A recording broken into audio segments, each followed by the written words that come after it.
Doing fine. Happy New Year. I know. Look, I think I owe you before you owe me. So. Yes, I plan to do that too. Right. Not over here.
I'll go this way.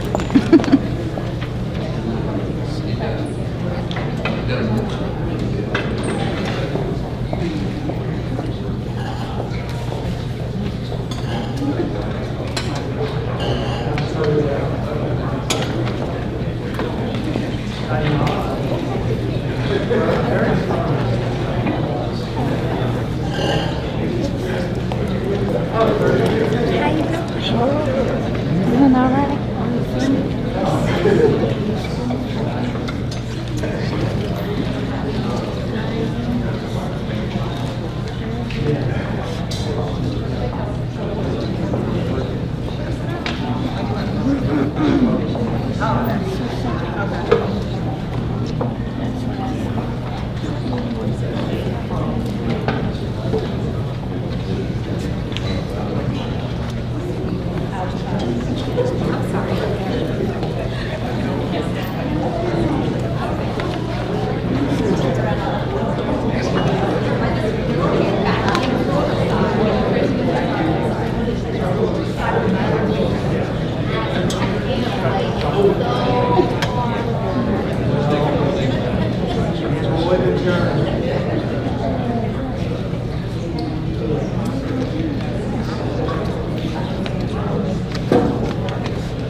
Okay, we're going to go ahead and get started while we figure out the sound. It's 6:14. Going to go ahead and call our meeting to order.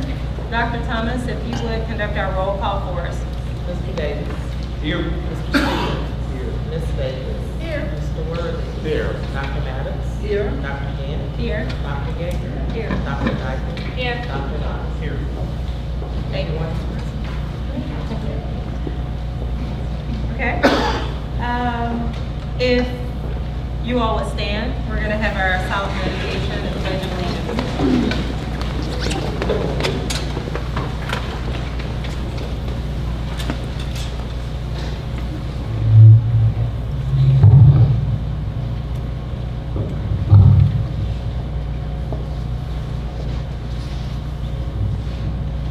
Thank you. Pledge of allegiance. I pledge allegiance to the flag of the United States of America and to the republic for which it stands, one nation, under God, indivisible, with liberty and justice for all.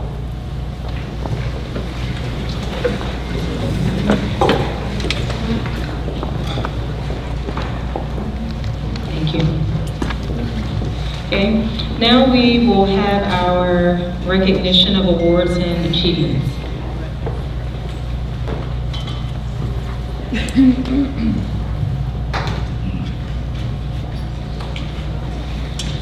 The Clarke County School District is joining the statewide celebration to salute the efforts of local school board members.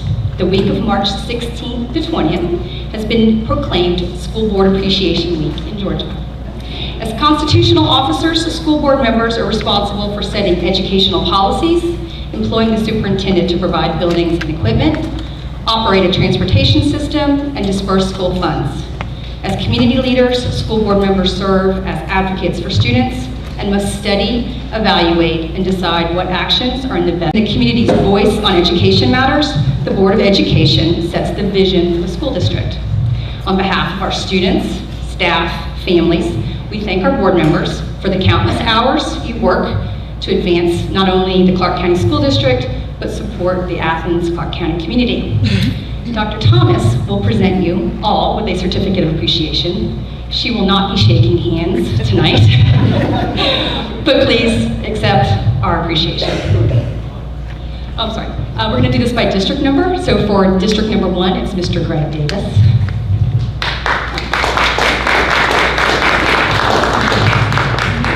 District 2, Mr. Antoine Stevens. District 3, Ms. Linda Davis. District, oh, you're switching on me. District 6, Mr. Charles Worthy. There you go now, order. District 4 is Dr. Patricia Yeager. District 5, District 6 is Mr. Charles Worthy. District 7, Dr. Lakeisha Gant. District 8, Dr. John Knox. And District 9, Dr. Tawana Maddox.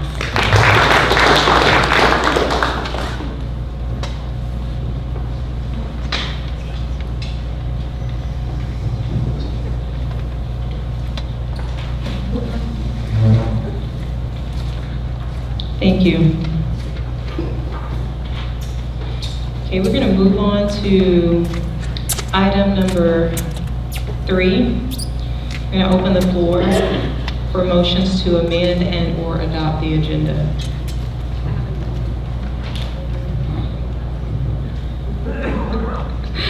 I move to amend the agenda to remove action items 14.1 and 14.2, which were the actions to approve the purchase and installation of artificial turf and track for Clarke Central, and then also a new track for Cedar Shoals. And the reason to remove those is because, based on discussion at our work session, we are waiting for more information from John Gilbreth before we take action on these items.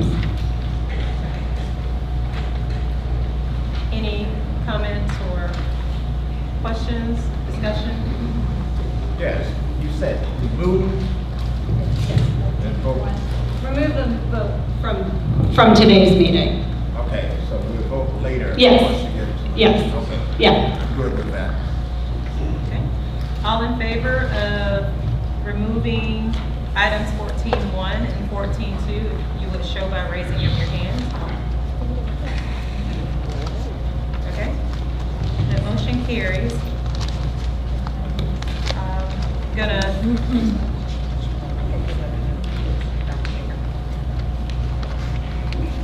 Okay, so item 14.1 and 14.2 are removed.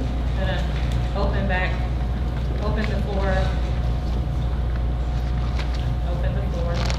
back up for any other amendments or adoption of, or any other amendments, I should say.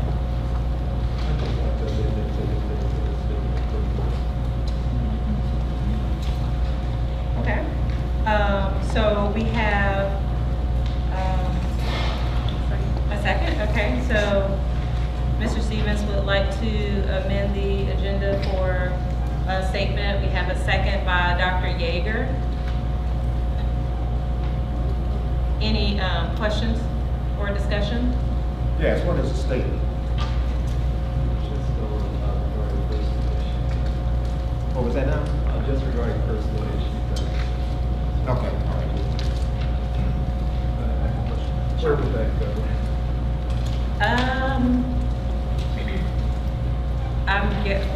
Do you have a specific place that you would like to put that, Mr. Stevens, or? Okay.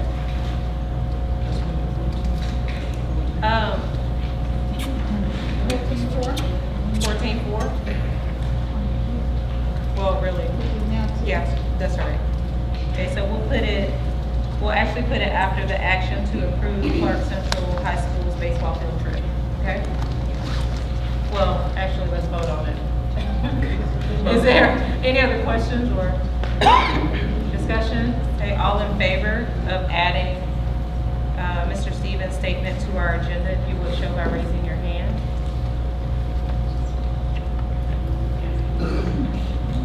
Okay. That motion carries. I'm sorry, Dr. Mayor. Yes. We're over here mumbling about this. I don't think it should be under action item because it's not an item we're going to take Oh, that's action right, on. okay. So if it is just a statement, yes, it should be maybe under, or under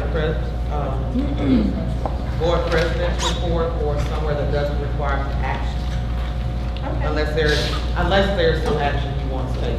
Okay. Sure, yes, let's put Sorry. it under the president's report. After the board update. Okay?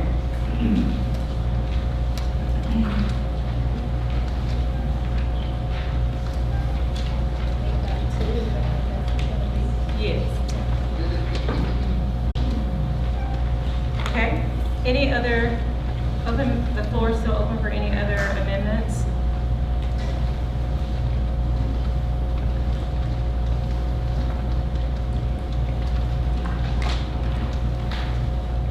Mr. Davis, let me just double check. The delegate situation does not, is that something that action? Okay, I thought you would already go to, for the election of our representative to the GSBA for the summer.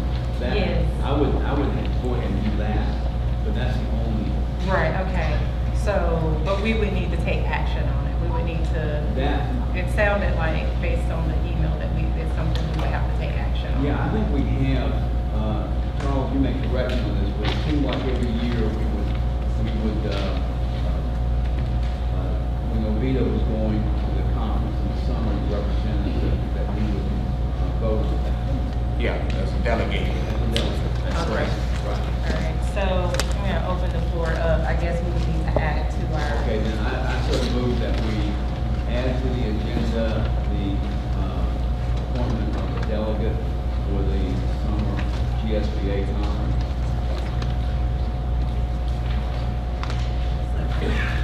Okay. Now, we can put that on the action. Okay. So we put that under the action to approve the, after the baseball trip.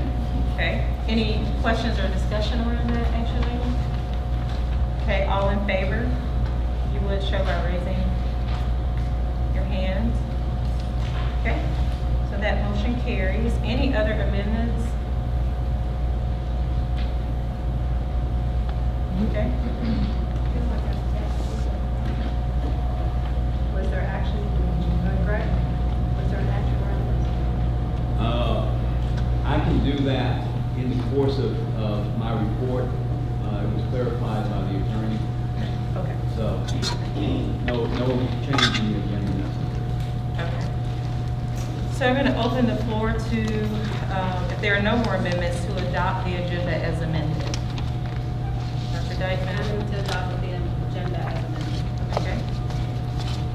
Dr. Yeager, second. Any questions or discussion? Okay, all in favor of adopting the agenda as amended? Okay.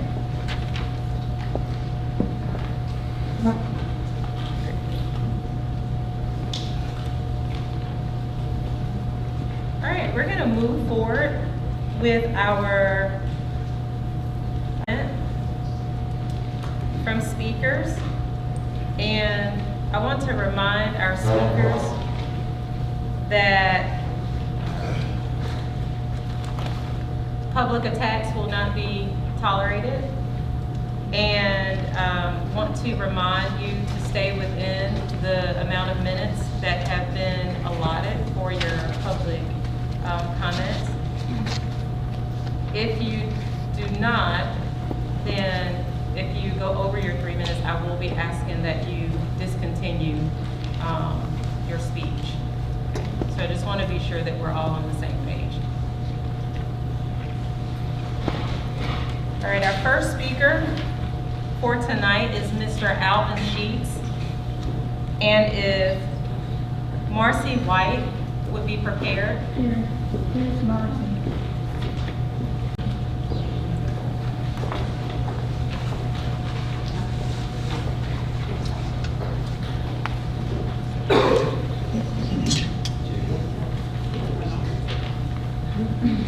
See, I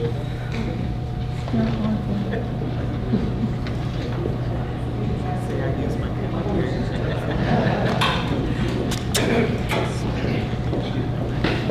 Good evening, Clarke County School Board attendee. With all due respect, it is vitally important that we return Dr. Means to active duty as our school board superintendent. It is evident that we need his expertise to plot our course for smooth sailing through turbulent seas. I would also like to thank our Vice President of the NAACP for being here tonight to assist us, Dr. Peters. Also, I would encourage you to look at increasing the salaries of school board representatives with the expectations of attracting more candidates for these very valuable positions. Valuable, for there is nothing more valuable than our children receiving a proper education in this society. With that, I wish you the best of the spring break. Peace be with you. Thank you.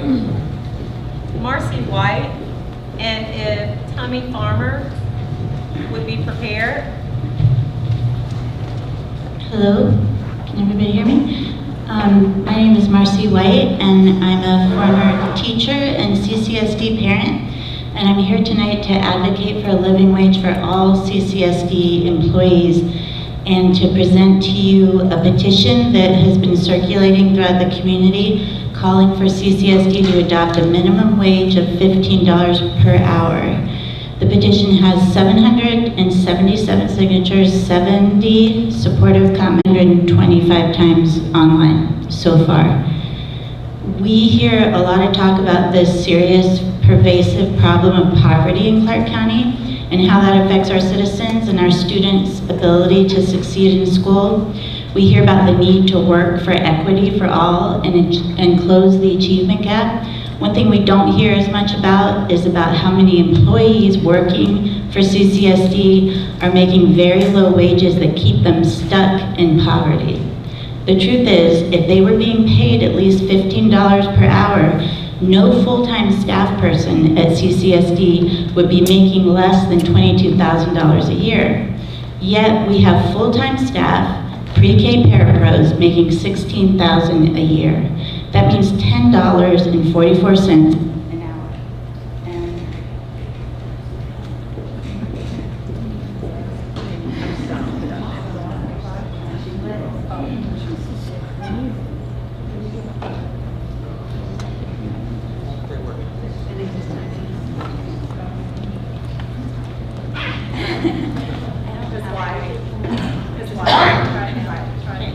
hello? Okay, here goes it. So they're making $10.44 an hour, and that's before taxes, insurance, and retirement are taken out. This means that people who are working full-time in our classrooms teaching our kids are taking home $8 an hour sometimes or less. We have kindergarten and special ed parapros making $17,800 a year, academic interventionists making $18,500 a year. I guess I'll just try to talk about custodians making $19,200 a year, and cafeteria workers making $9.90 an hour. Other positions that are underpaid are groundskeepers, after-school program aides, and substitute teachers. Can everybody hear me? I believe that our staff are at the heart of CCSD, and when they're doing well, this raises the level of education for every child in our schools. All staff should earn a wage of at least $15 an hour, and this wage should rise with experience and inflation. People working with our children and helping our schools to run smoothly deserve respect, which means a living wage and a supportive work environment. If we prioritize teachers and other staff, we'll see less turnover in the schools, which means more stability for our students and our district. I know people will say we don't have the money for that in our budget, but a budget is always about priorities.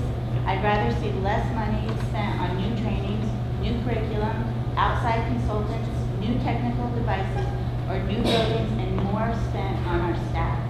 We appeal to you, our elected officials, and the administrators of the Clarke County School District to directly address the poverty problem in Clarke County by paying all CCSD employees a living wage. In doing so, not only will you help to lift up Clarke County residents, You'll be providing a potent example for other school districts all over Georgia to do the same. Thank you. Thank you.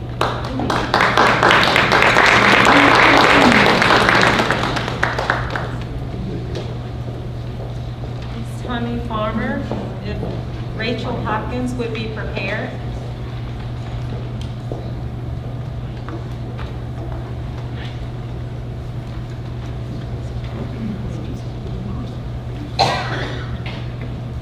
Well, good evening to all of you. I want us to remember to keep our eyes on the prize, our students. With that being said, I want to remind you of the progress that has been made since Dr. Means' tenure. 100 community listening meetings in 100 days. All students now have access to an after-school program regardless of the zip code. The Eureka Math Series for second and first graders. New reading programs to build on continuity across the district. A reading program for our high school students who are so far below reading level. The Health Center for students and community at Hillsman. Renovating West Broad Street School for more classroom space for our students. More classroom space for Career Academy. The AVID program to help teachers reach all students. Workshops and trainings for the teachers to deal with all of our students. We are very fortunate to have someone who is courageous enough to make unpopular decisions, but needed. We also have someone who shared the raw truth to this community about our school progress and students. And we have someone who has developed strategies to educate all of our students, especially the marginalized students, Black and brown, and everyone. We have someone who believes that students, all students, can succeed regardless of their zip code. A superintendent who listens to principals and their needs in reference to the charter system funding, improve selection for charter allocation funding to better serve our students. In the process of moving this district in the right direction, in spite of the obstacles that were placed in its way, keeping all students first above personal agendas. In closing, with this obvious process, why would any Board of Education want to interrupt this progress and at the same time waste taxpayers' money? The answer, only a school board that doesn't care about the students, only about their personal agendas. Thank you, Dr. Means.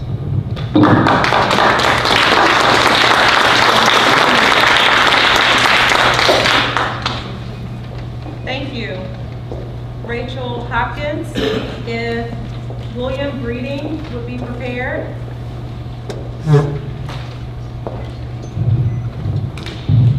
Hello, thank you for your time and for your dedication to our students. My name is Rachel Hopkins, and I come to you today as a Clarke County parent, a youth track and field coach, and meet director, a former UGA coach, former Auburn athlete, and I represented the U.S. in the track and field world championships. I also hold a master's degree in business. I'm vested in this community and the well-being of our students and understand this sport from almost every angle and cannot find an angle where it makes sense to replace an outdated facility in disrepair with another outdated facility. Clarke Central's track has deteriorated to the point that it is grass growing through cracks. Asphalt was recently used to fill holes in a rubberized surface, and lines were painted just 2 years ago need replacing. It was stated in the last work session that focus was on strategic planning and smart use of funds for the long term. This track has not benefited from this insight in the past, but it can in the future. 6 lanes might be sufficient for the current participation rate, but there's so much room for growth. This track also serves CMS, and without the ability to host home meets, track goes relatively unnoticed at the school. Track is one of the most equitable sports across gender, race, socioeconomic status. It's a sport that offers something for everyone. There's almost no barriers to entry and a plethora of opportunities, especially on the women's side, where we've been lacking opportunities in the past. It's one of the few sports where a good high school athlete can still get noticed and recruited by colleges without having to incur the expense of clubs and travel. I think we owe it to our students to provide them with a facility to help make this happen.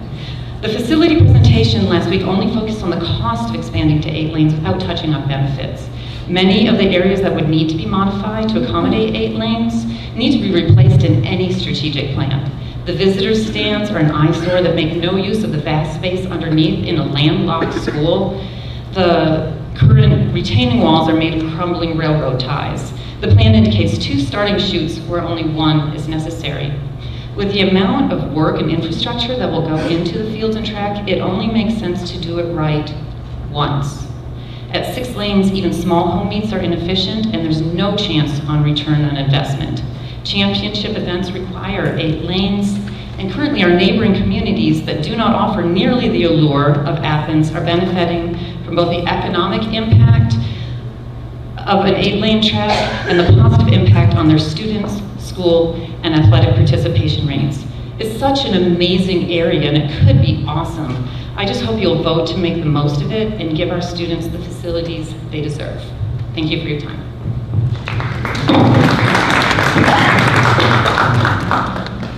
Thank you. Mr. William Breeding and Denise Smith, if you would be prepared.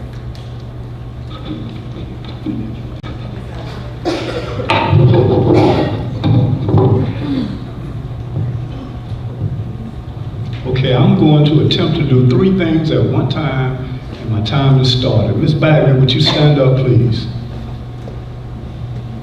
You're looking at a woman who has probably been to more school board meetings than any one board member up there. She has a fierce love for children.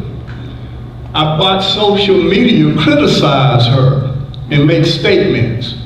See, she is a person who kind of goes in and out like I do when some of those long dissertations are read after the point is made. And when she hears something like, how many kids are we gonna put in the oven? I imagine that she thinks about her grandchildren. Ms. Bagley, run for office. If you win, you got in there without somebody appointing you. You are noticed and appreciated. Now I'm gonna go on to my second thing. Beauty. My grandparents and parents taught me to find beauty in the most ugly things and to find something not quite right, especially in yourself, to make it better. I've been in the schools recently, and Dr. Means, it has to have been him, because I was in there 30 years, and I didn't see what I'm seeing. I went into a school for a yard sale, and I saw this book, Done Near Perfect. It's a keepsake for me. It has the who's who in our community, except there was one ugly thing in it. Now, that was a point in there that I am sure was written by adults, because kids do not write 3 times about a corrupt board member. This is a perfect book, except part 4. Stevens should resign. Stay where you are, because they're telling me the kids wrote all of this. If they did, I will supply them with information that is on tape about at least 4 of you, that if you were teaching, you would be dismissed, possibly without a hearing. So ask the kids to do that, please. Ask the kids to come talk to me, and I would like an adult present. Also, some of the shenanigans that you are pulling here, For some reason, I don't know who they think I am, but University of Georgia people are writing me about you. Thank you.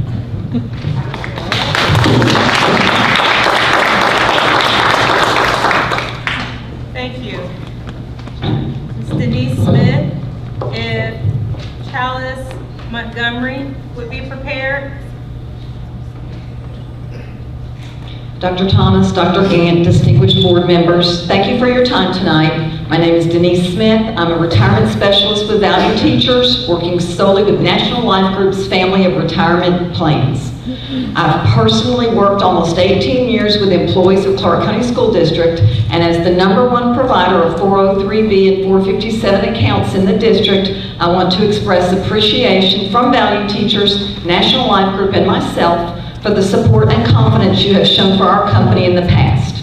We look forward to continuing our partnership with and support of the district and to providing retirement education and retirement accounts to employees for years to come, as well as providing full disclosure and a better understanding of how our accounts work and the many benefits they offer, including, but not limited to, the fact that none of our grateful clients have to worry about losing money during this volatile financial climate. Especially grateful are those clients close to retirement. Thank you for listening to the concerns of employees and to the facts from National Life Group and Value Teachers. Thank you for allowing our partnership to continue.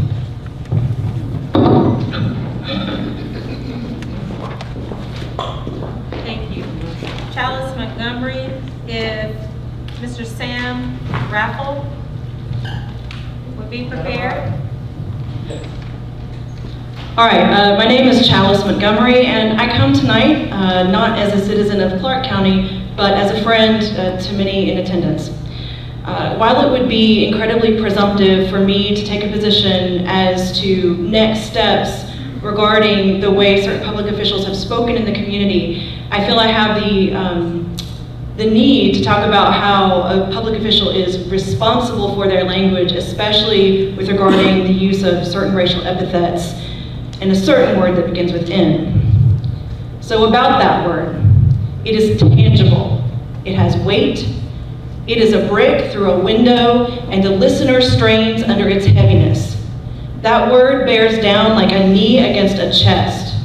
I can see that word. We can all see that word. We can see it on a map or in healthcare statistics.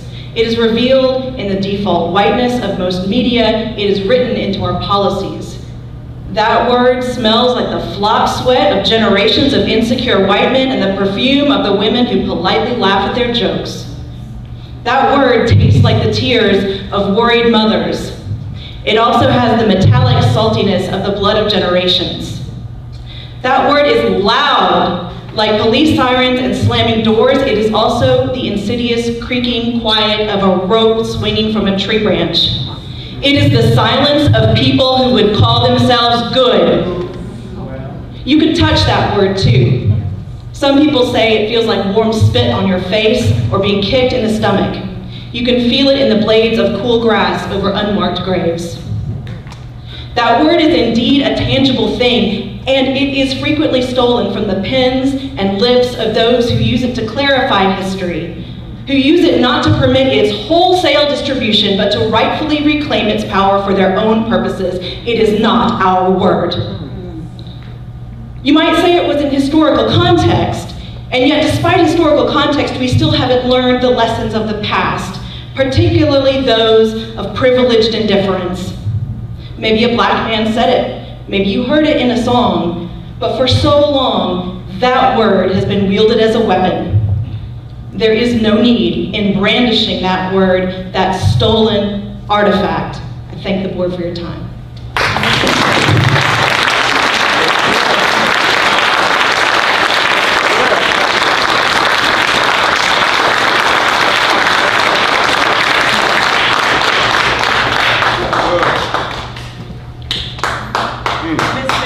Thank you. Mr. Sam Raffle, if Dr. Diane Dunstan would be prepared. Thank you. My name is rarely pronounced correctly, so thank you. My name is Sam Raffle. I live in 230 Spalding Circle. I founded an organization called When Every Second Counts. minutesmatter.org, because in a time-sensitive, life-threatening emergency, minutes matter and every second counts. It would improve the effectiveness for 911 for Clarke County. But most people don't know that when you call 911 in Athens, Clarke County and tell your emergency to our public servant, you are put on hold. You hear some tones, you hear a phone ringing, and then a private dispatcher in Oconee County picks up, and they may or may not dispatch the fire department to your medical emergency. So it would be something as simple as our trained personnel or teachers, when they call and they tell our 911 dispatcher their emergency, that they simply say, and can you also please send the fire department, thank you, before you get transferred. You'll gain control of that situation much quicker, as the fire department is staffed with EMTs, and they can sometimes be there in half the time or even much sooner than that, than the ambulance response. Our Athens Clarke County Police Department have recommended that Athens Clarke County 911 take and not do this handing off of calls.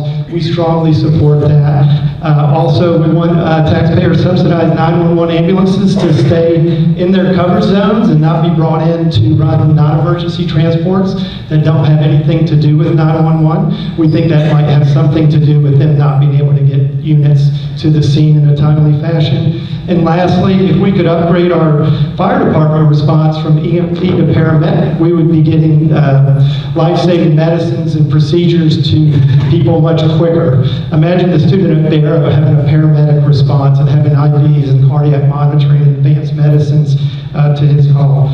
So anyway, email me with any questions you might have, and I appreciate the time. Thank you so much.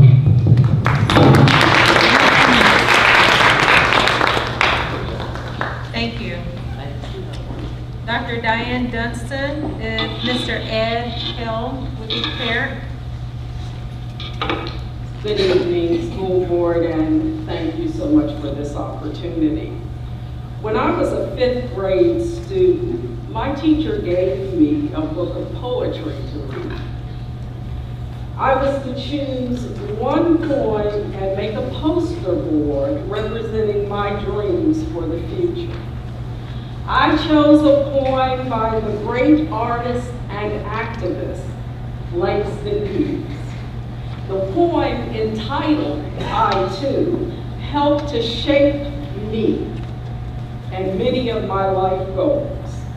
I am so glad I was exposed to individuals who had a sense of decency and dignity, to seek cultural sensitivity in their quest to provide an educational opportunity for children who for too long have been marginalized, like me. This is what I wish for all of the students of Clarke County School District. This is why I stand here today. This is why I spent 30 years taking care of the children at the Community Health Center. The messages that the students receive must give hope and challenge excellence. Dr. Means, as superintendent, brought that message to the children of the Clarke County School District. We need him back in this district, pursuing excellence for all children. There is so much untapped potential. It needs to be at the table. I Too by Langston Hughes. I Too sing America. I am the darker brother when company comes. But I laugh and eat well and grow strong. Tomorrow, I'll be at that table when company comes. No one will dare say to me, eat in the kitchen then. Besides, they'll see how beautiful I am and be ashamed. I too am American. Thank you.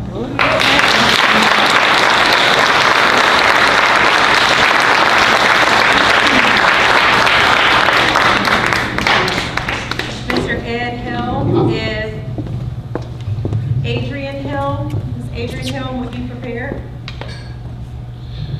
Yes, I'm here to discuss fair play. And so, members of the school board, Dr. Thomas, staff, citizens, Dr. ACP. Well, Chalice Montgomery is one strong educator, and thank you for being here today. I have to up my reward. I was here before you to say I was offering $250 to find out who were the people or person behind Pat McKee's May attack of Dr. Means. Remember, there were 3 bogus reasons given for why Dr. Means should be brought up on charges. They were thrown out, but we still don't know who paid this fancy Georgia lawyer for doing that. I'd like to know, and I'm willing to pay $350 now. The price has gone up because I'm more impatient to find out. Ed Helm, find out. I suggest we walk in somebody else's moccasins. You know, that's a good, you know, is it fair if you walk in their moccasins? And so instead of having a school board that's 3/4 African American and Hispanic, you know, with a black superintendent, you know, let's pretend for a while that actually 3/4 of the children are white children, and that their 1/4 is African American and Hispanic, and that 3/4 of those children are 3.4 grades behind their black counterparts. Now, these are figures that were revealed by Dr. Means to us. We were all at the crisis of education right here in this room, and Dr. Means showed us, you know, the success that was ongoing, the different schools and how they were improving. But apparently, either this school board was asleep at that session, or something was going on which needs to be revealed. I'm starting to poll deans at UGA in the education department and other departments whether they think it's fair for educators to be sanctioned, to be sent into administrative leave without knowing their charges. And the charges, we still don't know. We hear from Greg Davis, well, nothing's improved in the several years he's been here. And that's false. And other things he said is false. And Greg, if it's true that you read this poem at Bethel, Greater Bethel Black History Program, that includes Ku Klux, you need to resign.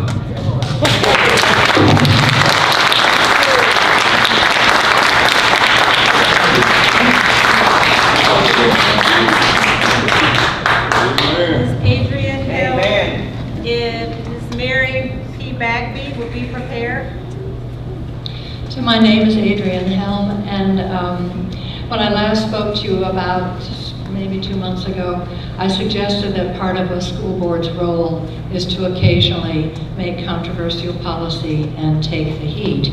I don't know if tonight I'm the heat or not, but I'd like to raise just a few points with you. I mentioned that I knew a little bit about school boards, and I'd like to explain the context of my comments. As a retired educator, I had been appointed by a school board, the 26th largest district in the United States, to represent them on a biracial committee, which had been tasked by the federal court to monitor the so-called green factors that are indicia of termination under a federal court desegregation order. And then I watched as that school board that appointed me voted to violate that order over the objections of the committee and my legal arguments. Their vote made them vulnerable to legal action.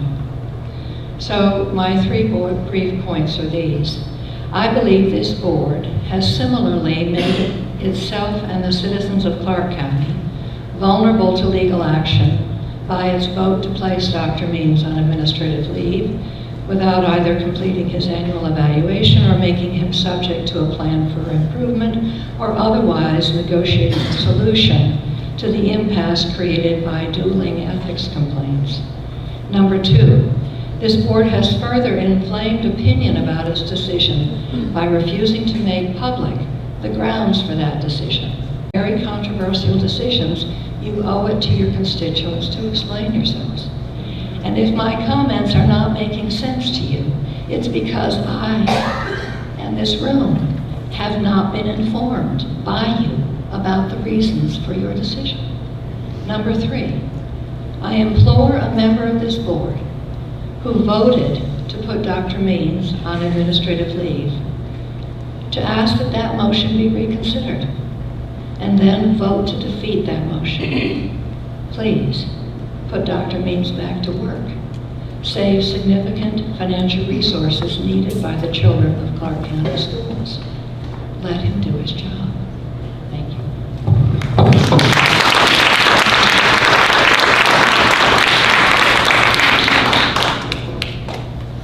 Ms. Mary P. Bagby, if Isa.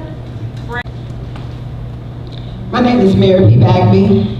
I live at 1442 East Broad Street, Athens, Georgia, 30601. My email is marypbagby12@gmail.com. My age is 3 times 23. I am 69 years old. I'll be 70 in a few days. 70 years old. Quite capable of doing any work that I have been trained to do. The last board meeting where the audience is present, I went over about 30 seconds, and I felt the need to do that because of righteous indignation, because the board robbed me in February the 21st of 2019. They robbed me and denied me due process. So they robbed me of a minute because I had to document that. It had to be recorded. They robbed me again this year, 2020, January the 16th. Because they said in December, whoever won the first round would sit in District 2. Silence is agreement. None of the black elite of this city got up and defended me and accused the board of the atrocity that was done against me. None of the established whites in the city got up to defend me and acknowledge that the board had robbed me. So I felt the need to defend myself, to speak for myself, as long as this is a free speech nation. They robbed me. I could not be quiet because it had to be documented and recorded. I do await the advanced ed Cardinal decision on what's been going on in this city because it's time for the board to be erased. Some things on the board needs to be erased. There are times when the board gets too much chalk on it and it has to be erased. And we have come to this point in Athens. And now, because I went over 30 seconds and the president wouldn't even allow me those 30 seconds of indignation, righteous indignation, because there was no one to speak. If you talk 2 seconds over, they're gonna penalize you 3 to 6 months from this microphone. And if you do it again, 1 year, because to incriminate, intimidate, and punish me. I deserve those 30 seconds that I spoke over because y'all robbed me. Robbed me 3 times, in fact. That was wrong. And y'all need to be accountable. And I am bold enough to sit and represent my district because my district was denied at the last meeting. Cedar Shores was denied to have funds for health, denied by the person that's representing District 2. Will be prepared.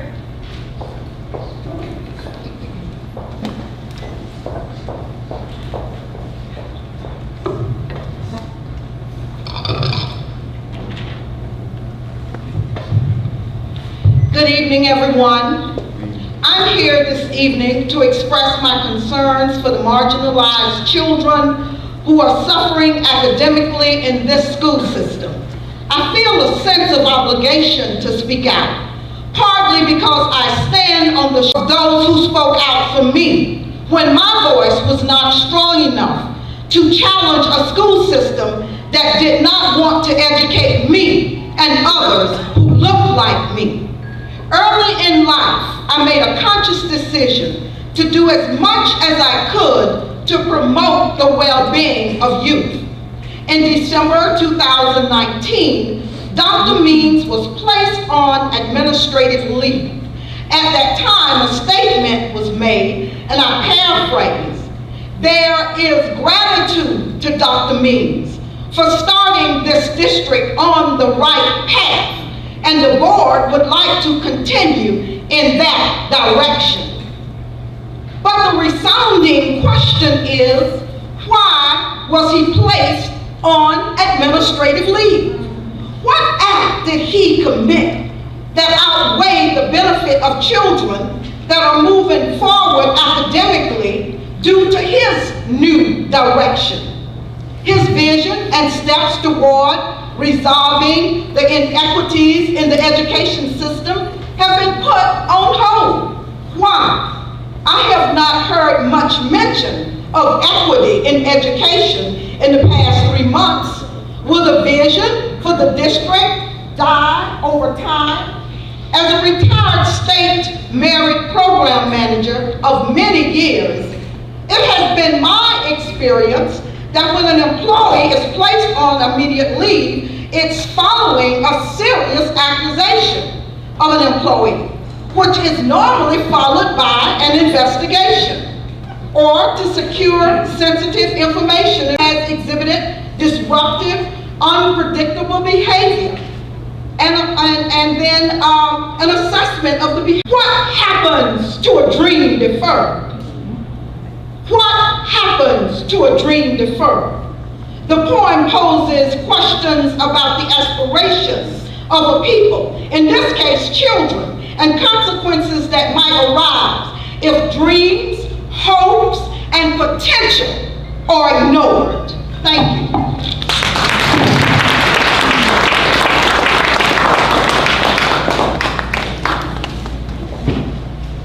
Thank you. Angela Benazzi? Janet Frick? If Mr. Fred Smith would be prepared to go after Dr. Frick? Thanks, everyone. I'd like to start off by saying, go Jags, Cedar Shoals. We're all excited about them. I'm here today to talk about board communication. I was looking back through some of the campaign platforms of different people who ran for school board, and one of the consistent themes that I saw was an effort to improve communication between the board and the community. We have had a number of situations in recent months where there was a story that came out where the discussion and rumor mill, etc., really became amplified over social media. There are a number of different Facebook groups where discussion within members of the community can take place, which I think is great and important. But those groups differ in the effectiveness of their communication, I think we might say. And it's when there is a response from the board, from my perspective, it seems that that response is often either a response just to the media or it's somewhat reactionary. And what I would like to suggest is that in the spirit of both effective communication and also trying to offer more public space for positive stories about the district, that the board itself could have a more unified communication strategy and culture. We have communication from our district, but the communication that comes from the board is often individual members, sometimes on social media, sometimes in other forums. But actually found a number of resources that talk about communication tips and strategies for school boards themselves, not just school districts. So some of the points that were emphasized in these materials include things like hold yourselves responsible for communication and for engaging your community, have a strategic communication plan, establish a culture of effective two-way communication and engagement with the community. And that is something that I feel, there are a number of board members who individually will post positive stories. Dr. Gant has done that, Dr. Knox has done that. Other board members I know make an effort to amplify the positive stories in our district, but I think having a method to respond to situations that are becoming amplified on social media would be helpful and effective for the well-being of the community.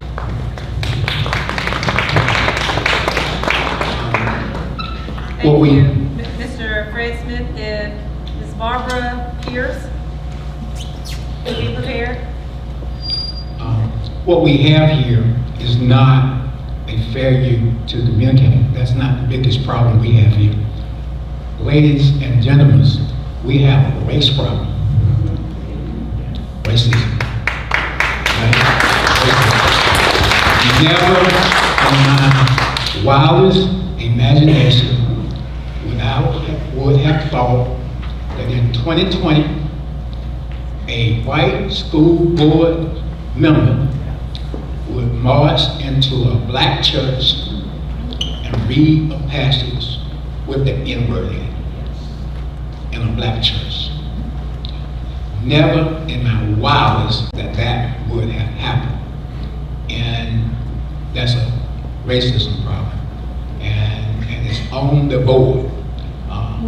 Someone mentioned that when Dr. Means was placed on administrative leave, the person who made the motion said, and again, I'm gonna paraphrase too, we appreciate him for moving the district in a better direction, in the right path. And then that person went on to say, make a motion to place him on leave immediately. And y'all add that up, right? Add it up. And then when it comes to Dr. Mead, what was he primarily known for? Equity. Equity.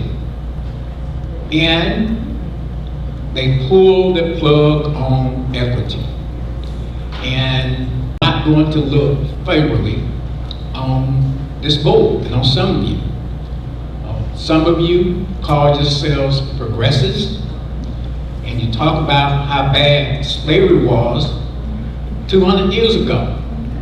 Of course it was. You talk about how terrible it was for UGA to build a building on enslaved people cemetery. Of course it was. But ladies and gentlemen, and we talk about how bad Leonardtown, if you know that story. But ladies and gentlemen, we have our current day Leonardtown. We have our current day slavery. And you're going to be judged by history, by your great-great-grandchildren, based on what you did today. When they read about the way things were when Dr. Means came here, and he pulled the cover back, and he showed us, and when they read about what you did, history is not going to reflect favorably on you. Thank you.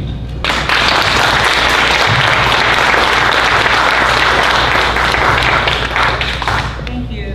Ms. Barbara Pierce. Yes, ma'am. You can call me doctor, you can call me Mrs., you can call me Deacon. I am the Vice President of State of Georgia NAACP. I've been hearing everybody in here. I came 3 hours for 3 minutes that I'm not even going to take, because what I have to say is going to be very simple. I need to ask every last one of you to rescind your vote that you're in opposition for Dr. Means. One of the things that as a former school board member, I sit in that seat. It's kind of funny sitting on this side and being on this side now, but as a former school board member, I knew that when outsiders came in, or anybody that came up to talk about somebody in defense, the school board members had already made up their minds. I knew what went on in the back room. And when they come out here, their minds are made up, and it's really hard to change it. But I'm going to ask you today, in your heart, to think about the children. Because all these people that have came up here and talked to you, they have told you all the things that are happening, all the wonderful things that happen, all the improvements of these children, all the good things. And if you ignore that, and another thing I'm going to ask you, From the time that Ms. Dr. Means' contract was extended or approved or whatever, what happened in those 7 weeks that you came back and put him on administrative leave? It sounds to me that something personal was going on, that there's a personal conflict.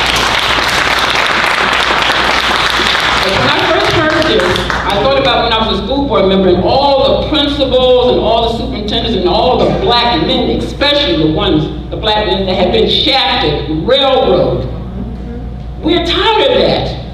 If these black prominent men, professional men, are doing their job to educate our children, let's leave them in place. Let's forget about that all that special interest and all that politics and stuff, because we know what it is. I was a school board member. I know what was going on in the back room. And I'm just asking you, I'm not having a personal attack. I understand that you didn't want personal attacks, and I'm just saying, in your heart, rethink this, and let's bring Dr. Means back.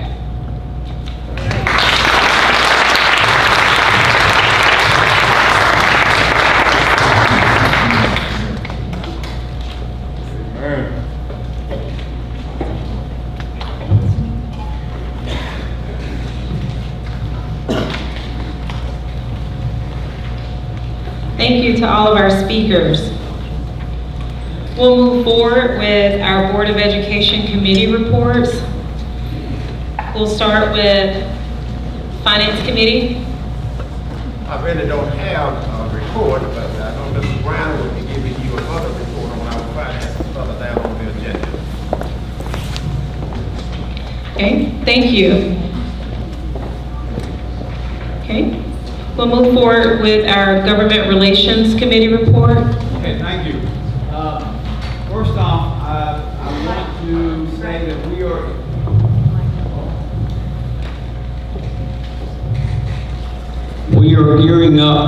are gearing up for our GSBA setting of the policy for next legislative session. Now, the one that we're in now has been pretty active in the last couple of weeks. And there's some things that we've shared back and forth that GSBA has tackled. I do want to point out that in terms of the legislative positions, we had last year, I was fortunate enough to be able to attend the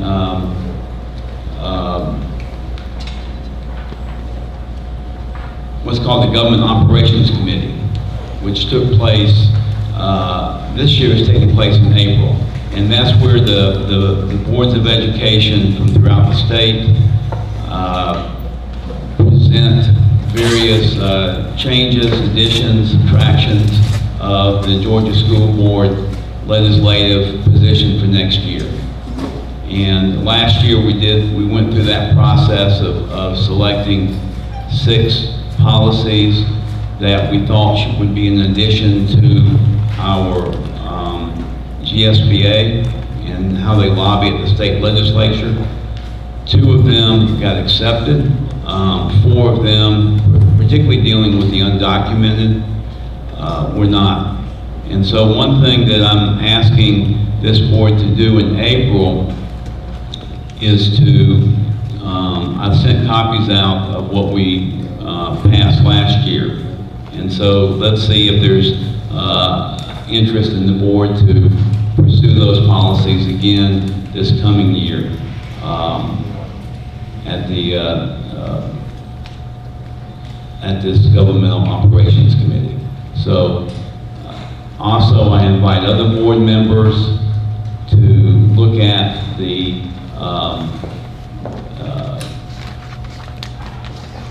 GSBA legislative positions that are current and that are being used to lobby on our behalf at the General Assembly, and see if there are any of the additions or subtractions that you would have. And in the April 17th, by April 17th, we are going to have to make that decision. So in the April 8th meeting is when we will vote on any changes to the GSBA legislative positions. There is one resolution that GSBA has gotten behind, or one bill that there's been some back and forth in our emails about, and that's HB 829. And I'm proposing that we consider the passage of this resolution. It's the school board, the Georgia School Board Association, where they're at. It's consistent with where the Georgia Educators Association is at. And I'm just gonna, if I can take the liberty to just read it real quickly. HB 829 will allow local school boards to take to the voters a referendum lowering the property tax exemption from 40% to 20% for homeowners over the age of 65. And whereas we are allowed to, as a board, decide whether or not, if this bill passes, we as a board would be allowed to bring that before the voters. The problem with that is there are a number of things. One is that homeowners, all homeowners, but not the ones that are in the most need. And so it's across the board. Second is it is disproportionately represents white homeowners over homeowners of color because of the value of the assessed property that's owned by each group, and also the amount of property and the value of the property. And third is that it sends a message that those of us who are over 65 have less of a stake in the educated workforce than those under the age. And so I don't think it's a good piece of legislation. I think it's demeaning to public education. I think it's speakers spoke about. And I'm really very disappointed that the Georgia School Board Association elected to go ahead and support it. Our chief financial officer for the district says that if this passes, and if a future school board, Clarke County, for instance, goes ahead and puts this, enacts this bill, which will become a law, and allows a referendum in the county, it will cost us like $4.5 million. And so I think I think we may have the wherewithal to resist that in Clarke County, but if you look at statewide, I think just because someone's on the school board doesn't mean that they won't put dollars over the interest of students. So I really ask that this resolution be introduced. Hopefully I can get a second, and then we can open up to discussion. Be adopted by this board.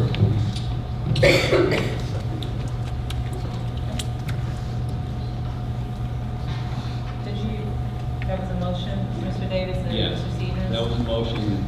Okay. Let's open up the floor for questions and discussion. Okay. Ms. Davis? So I'm trying to make sense of this. If the current exemption is 40%, right? We're going to lower the exemption to 20%. The impact on the homeowner is they pay more taxes. Is that right? No, they put that. It's 40% exempted now, and we're going to reduce that to a 20% exemption, and so I'm going to pay less. Okay, I've just got that. This was an increase in taxes for the district of about $4 million. Am I wrong about that? Okay, so You mind clarifying this? Yeah, sure. Thank you.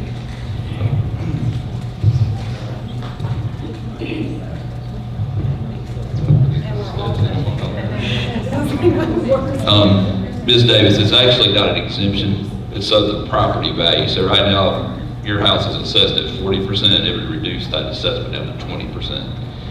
So rather than an exemption, it's actually taking less of the property value. So that's what Yeah, and I will explain currently what's in place right now. I did have this conversation with the tax assessor. We have from 65 and older what's called a floating exemption. If I said, what is a floating exemption? I've never heard it phrased that way. Basically what was passed, I guess several years ago, is that once you turn 65, your home value is frozen. So it basically, if you had a $100,000 house, when that exemption went into place, or actually, excuse me, if you had a $100,000 house when you turned 65, 5 years from now your house is still valued at $100,000. It doesn't go up in value as far as the tax assessor is concerned. That's our current exemption. This would be an additional piece on top of that exemption is the way the tax assessor ran it, which is where the $4.5 million came from. Basically, that exemption would still be in place, but then you would also be taking 20% of the value instead of 40%, so you would have a further reduction in taxes collected. So this actually reduces my property tax? Yes. And the impact on the district is a loss of potentially $4.5 million. Yes, ma'am. I had the tax assessor's office run that number for us. He said he felt pretty sure. I said, is that best guess? He said he did some calculations, and that's pretty close to what he thinks the impact. Currently, the current exemption, Mr. Davis asked this question at a recent, I think at the last work session. The current exemption is about a $2.5 million difference in taxes collected. If you look at the 2019 tax digest, the floating exemption is about, based on the 20 mills that we're currently collecting, is about a $2.5 million. So really, the current exemption is about $2.5 million. If this were to be passed at some future date, it would be another 4.5 on top of that 2.5. So you'd be looking at about a $7 million decrease because of the exemption and the valuation difference for 65 and older. So it is still going to freeze the value? Well, that would be up to the school board. I mean, that exemption's on the books now. It can always be rescinded. It would require a vote of the school board. I'm not sure legally if that has to go through a referendum to change an exemption. I'm not sure. Mr. Pruitt. I've never known one to be rescinded. I hadn't either. So that's why it would be, and that was the question I was asked by the tax assessor, Mr. Dunnigan. Would that exemption still, he assumed it would still be on the books, and I think it would be too. I think it would be hard to rescind that. Yeah, just for maximum clarity for everybody. These exemptions you're referring to, the money is per year, and about what percent of our revenue is represented? The revenue is probably, let's see, our total budget last year was around 164 million. So you're looking at 7 million. I'm trying to do math in my head, which is scary. Probably 4 to 5%, somewhere in that ballpark. And this is per year. Now, of course, that would be consistent. I was trying to think when you asked me that question a while ago. I said at the table, I think because the valuations would be frozen because of the current exemption, it would be increasing. So the 4.5 million he came up would be a consistent figure per year. There would be. I was sitting there thinking, would that fluctuate? But it shouldn't fluctuate because of the current exemption that's in place. And actually, the floating exemption also doesn't factor in the $10,000 exemption. That's also, I think it's all encompassed in that calculation. I thought that the over 65 exemption that we've got now, I thought you had to ask for it. I'm not sure if you have to file any paperwork. I know if you go to the tax assessor's website, it has just a float.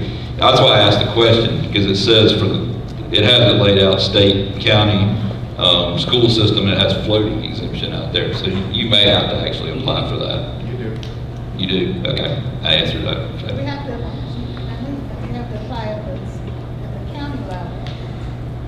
So are we not? No, the county only does $10,000 exemption. It's a $10,000 exemption. Yeah. It's a $10,000 exemption. And you could, I think we had a discussion about the 150% poverty level. You can have, the county doesn't necessarily have the same exemption. We actually have more exemptions than the county does, dollar-wise. And I just want to raise, we've talked about, trying to keep folks who are either at 150% below the poverty line who own homes. We've talked about as a board trying to protect these people. And so that they can stay in their homes. This is way over the top. I mean, this includes everybody. That's the county talking about that bill that Yeah, Kelly. the county's talking about it, but we've Board talked has about, talked about that. well, we've talked about it in the context of what the county is on. The government relations meeting.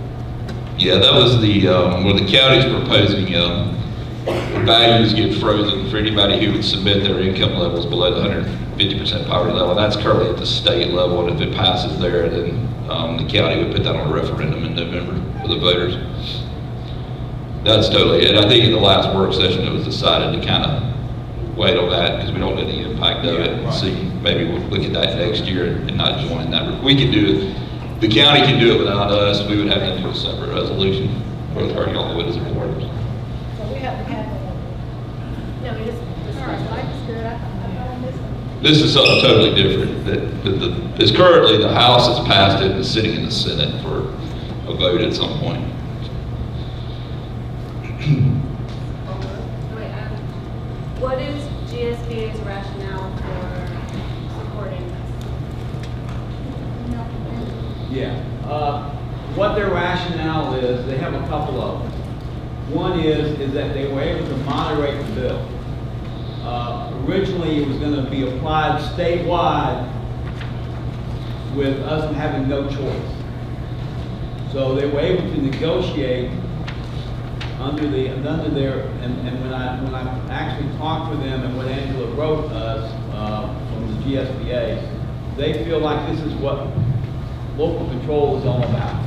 You know, if a school board wants to take money away from the education of children in their district, they should have the right to do so, because that's what local control is. Now, I'm being slightly sarcastic, but that is what they're saying, is that this is, to them, this is a local control issue. Once the author of the bill and the people behind it said, we won't do it statewide, we'll only do it county by county if the school board wants it done.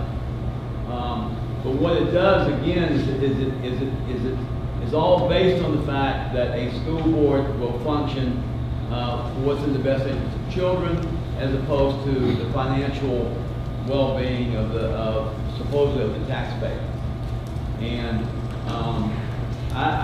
you know, that's why there was that excuse. Now, what has also been told to me is that in some districts there's 100% exemption. Cherokee County and Forsyth County are two I know of that have 100% exemption. So if you're over 65, you don't pay any property tax for schools, and so they're saying, well, that will kind of bring them back in line if they so choose to do so. I just think it sets the message up is that if you're over 65, public education is a thing of the past. You don't have to worry about it. And I think that sets a very bad example, a very bad messaging. Because personally, I have more of a need for an educated workforce now than I did when I was 30. And if this thing becomes law and this board down the road, not us, I'm sure, but somewhere decides to go ahead and put it to referendum and it passes, yeah, it's going to put $400 more money in my pocket. But the thing is that it's not going to educate the workforce to take care of me when I'm 89. So it's very short-sighted in my opinion. So that's why I feel so passionate about challenging our own organization. And but it's up to the will of the board. So a referendum.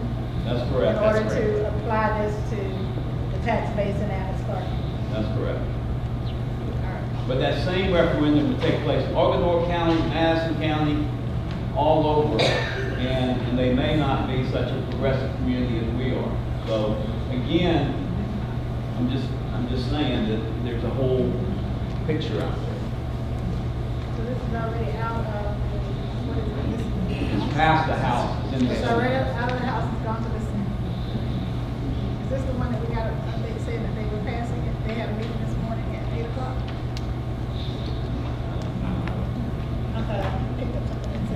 mean, I've talked to our legislators about it. Of course, their question is that coming from you as an individual, or is it coming from the Clarke County Board of Education? Obviously, one voice is much louder than the other. Mr. Davis, is this, I heard you mention like the dates. What is it something that you feel that we have to, is it something that you feel we have to adopt right now? I'm still trying to wrap my mind around, but I do agree that the income piece is very, I mean, that's a concern, because at that point it doesn't, you know, it's not really, it's no relief on people that may be struggling. So I get the urgency, but I'm curious. I still feel like there are some things I need to wrap my head around. Well, what the difficulty is that the state legislature is moving very quickly. And so if we wait until our next voting meeting, which is April 8th, this thing will be a done deal. And that's the problem with such a short legislative season, relatively speaking, is that it's kind of wham bam, it's over and done with. And so I understand if you haven't, you know, I mean, we've only talked about it in the last week. So and this is all, you know, normally we like to contemplate a lot more, but it's really difficult when this bill wasn't even supposed to go anywhere, and then all of a sudden they make a compromise, and now it's full steam ahead. So I don't know what to tell you. And with the Government Relations Committee, as it relates to this resolution, it sounds like the Government Relations Committee. We haven't even met on it. Okay. Okay, I mean, it's literally something that one board member is bringing to the rest of the board. Other questions or thoughts? I want to make sure the resolution then, as written, will be, what happens to it? We're going to send it up to the House and a half. Yeah. So we'll just update it to our local delegation. Any other questions?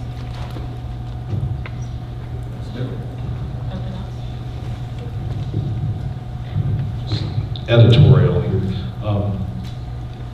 We're talking, in terms of the wording here, can we at least make the wording consistent with what our CFO said about the it's not a property tax exemption from 40% to 20%. So in terms of wordsmithing, the percent should be of assessed value, and the word exemption needs something there. It will not, I mean, if our CFO would help me do that, you know, whatever language that is consistent with what we're trying to say. Yeah.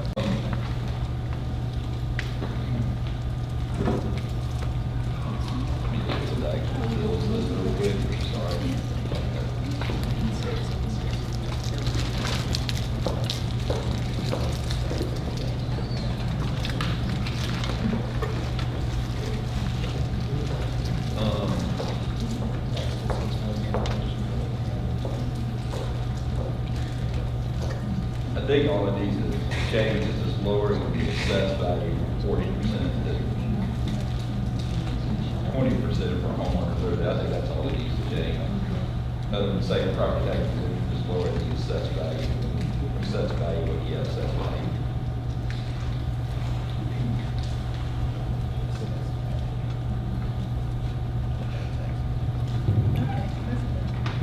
It's also in that last paragraph as well, it's like, So is that a friendly amendment? Yes. Yes. I move to amend with the friendly amendment and then call the vote. Any other, we're good with those small changes? Okay, all in favor of adopting the resolution on House Bill 829, if you would show by raising your hands. Okay. That motion carries. Mr. Davis, was there any other government relation? No, I can't. Okay. Okay. Policy committee, going to turn it over to Don, who is our policy guru. Okay, and are you going to do that now or once we go through all of the policies? Or you want Dr. Myers to give the? Really to say that we didn't say at the work session, there's policies to a vote to adopt, rescind, or revise, and our next policy committee meeting is on Thursday, March 19th. Thursday, March 19th at 4:30? Correct. Okay. Property Committee, Ms. Worthy? I don't have, well, we met this afternoon at 4:30, and it was an executive session, so I can't, I guess I'm on the gag order. I can't speak on it right now. There's some things that are going to have to take place, and then, of course, I will give the report, or our superintendent will give the report of the results of our meeting today. That's it. Thank you. We'll move forward with our board and community reports, starting with the Athens Area Community Foundation. We actually won't meet until April. Thank you. What about our Community Oversight Committee SPLOS report? That's supposed to be me, and I was out of town for the meeting, so I do not have anything to report. I'll report it next time. Okay. Does someone else want to give a? No? Okay. All right. Envision Athens. Envision Athens did meet, we meet monthly. And so at this point, we are looking at renewing the contract for our extraordinary project manager and looking at structure going forward in terms of how we want to continue with our financial arrangement. So again, if someone is anxious or interested in that, please join me at the Envision Athens meetings, and then we'll have two voices. Thank you. This is our foundation.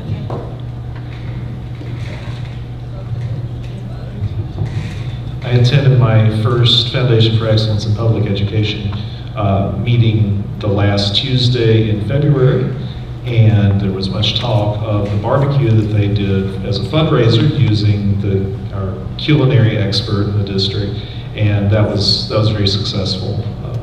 And they're likely to have more of the same, so the people associate great barbecue with the Foundation for Excellence.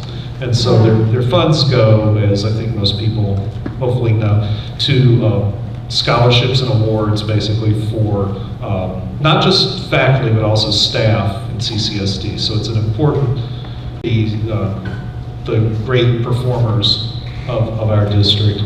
And toward that end, the nomination season is open right now, and you can do it online. I posted something on my Facebook page, and I can get information to people that need it. Nominations for the various awards that they have, again, not just teachers, but in some cases staff or coaches, that has been extended to 5 p.m. on Monday, March 9th. And so we've gotten a lot of nominations so far, but could get even more, I'm sure, from the schools. So if anyone listening here, board or otherwise, would like to nominate someone for one of these awards, please please contact me or contact CJ Amison, who's the executive director. Either one of us could get, it takes just a couple of minutes to actually do a nomination. So, thank you.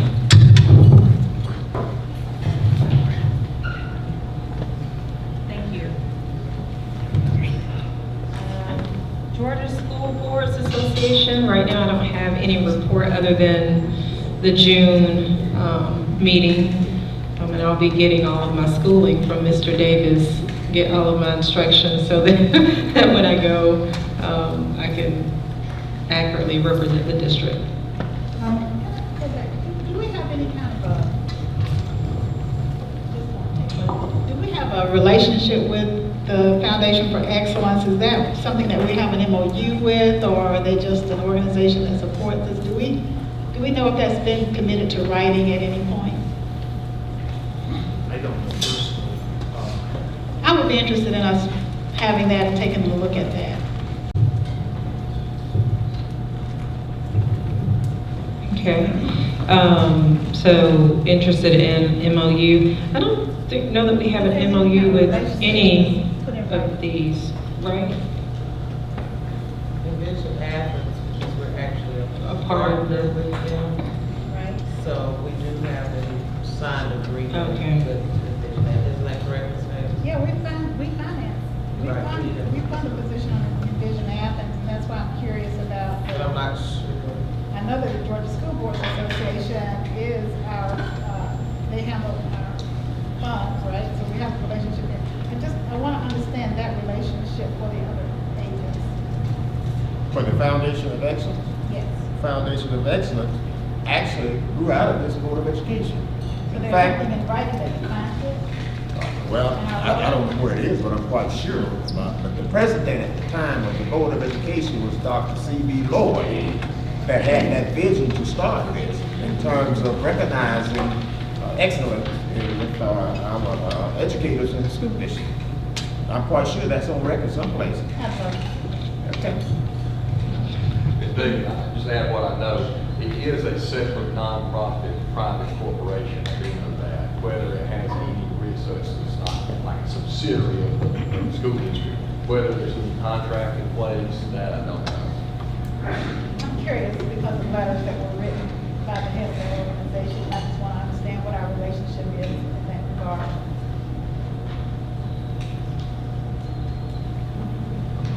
Okay. Moving forward with our January 2020 financial report.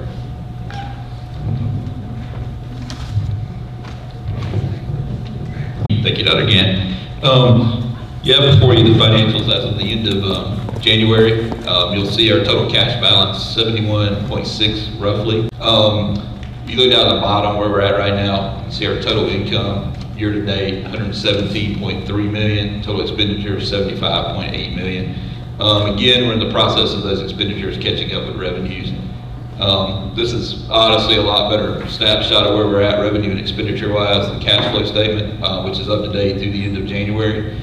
Over year to the budgets versus actual is probably the most with the red, which red is good on this one. You can see we're budgeting our total revenues to exceed, our actual revenues to exceed budgeted by 1,729,764.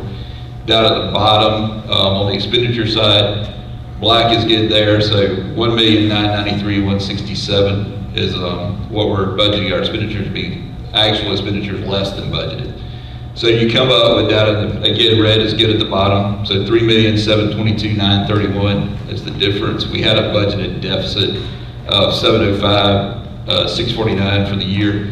So you can see if you go over to that one column over to the left, 3,017,282 is what we estimate an increase to our reserves for fiscal year 2020. So that's good. All the key performance indicators are good. See our total cash position, of course, recognizes that increase in reserves. Income is a percentage, some of that's due to the property tax money still coming in a little bit quicker. Expenses paid roughly right where we were at last year, 47.1 to 46.4. Kind of what we would expect there. Budget versus actual revenue. Actual revenue higher than budgeted. Actual expenditures less than budgeted. All these are very good trends. Then the final slide down at the very bottom, 3,017,282 is our projected increase to reserves or fund balance. Still anticipate everything I've seen. I know Ms. Davis asked me last board meeting. I think that 2.5 to 3 million is kind of our target. Continuing to watch that. Of course, our property tax money has started slowing down, which we would anticipate. We're roughly at about 97% of what we budgeted there. So I think we'll continue. We're going to exceed what was budgeted. I think Mr. Hamill used roughly the 7% range. And we say conservative, we've done the same thing. I think it actually ended up much better than we anticipated. We'll see where this year ends up. We should know hopefully the first part of April is what, in conversations with the tax assessor, we should have a pretty good feel where we're at on property taxes for the upcoming.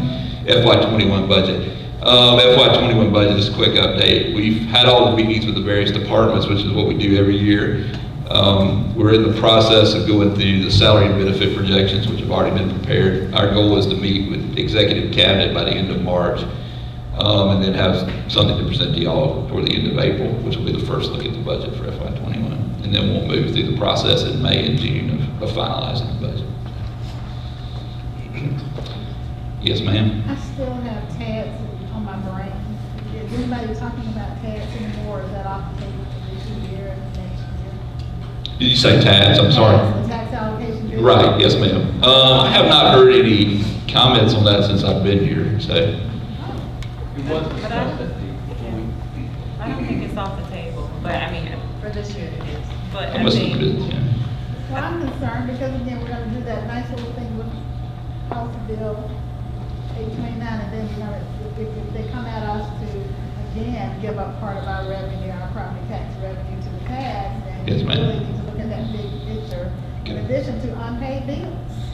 Yes, ma'am. So I'm just, And I can have those conversations with the county.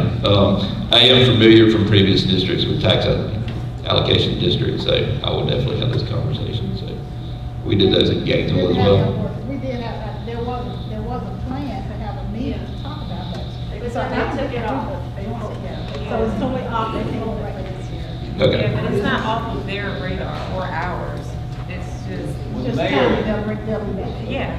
the mayor has That talked to should his happen board. in our regular board meeting. I'm not gonna be able to go to all these different meetings that everybody goes to find out about these things, so that's something I'd like for us to talk about. Okay.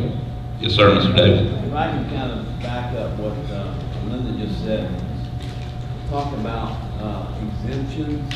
You know, you gave a figure that just went right by me.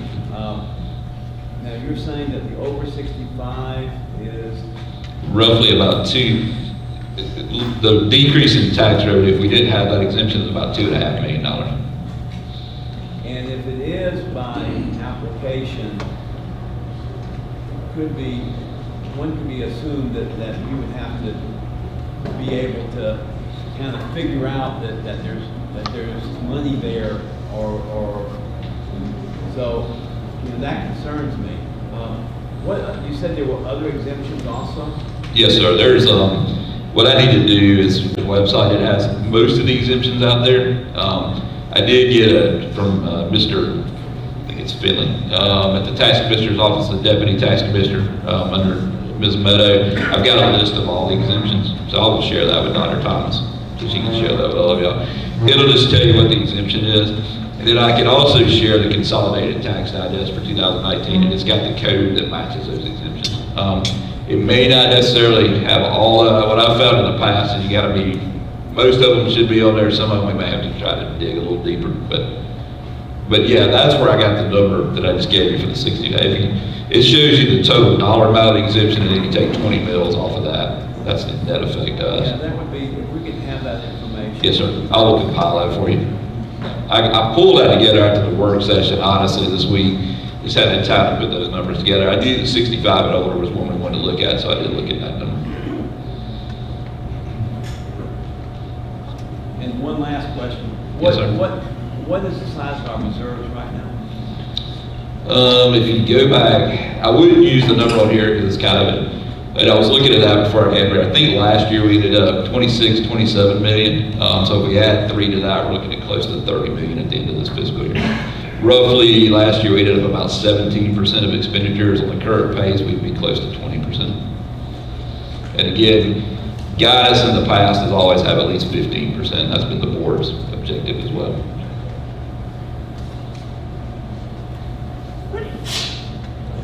All right. Thank y'all. Thank you.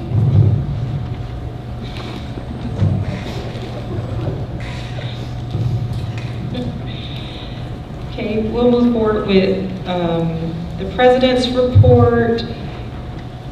Just a couple of things. It's more for information to the public, but we just completed some GSVA training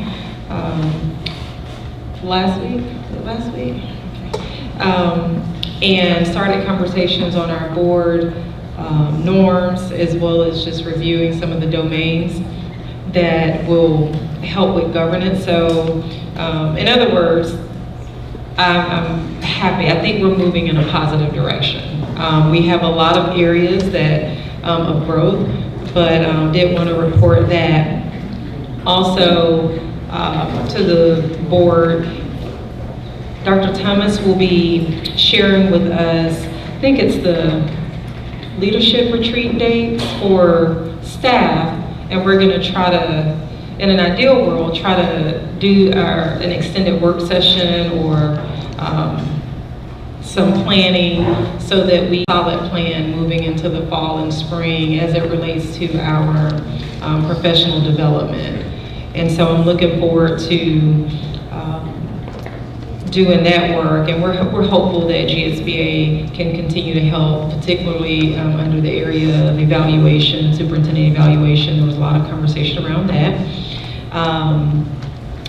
And I think that's about it. Oh, I will mention that with our board norms, we were able to come, or at least discuss towards the end of our retreat, identifying 2 that we felt like we could build out and have a working draft for. So I just wanted to put that, remind us that ideally that will be coming forth for the April meeting.